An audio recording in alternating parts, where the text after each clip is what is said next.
Execution ni Mary Jane Testa Veloso ay idinilay!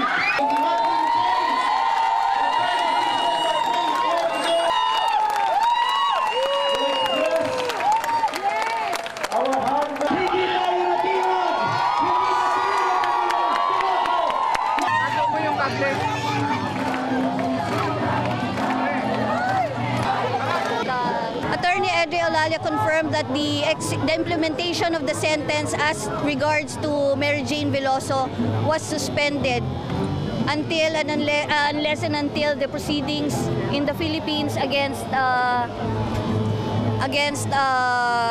alleged recruiter Cristina Serio should have been commenced and concluded. We're very happy about this, and we're more than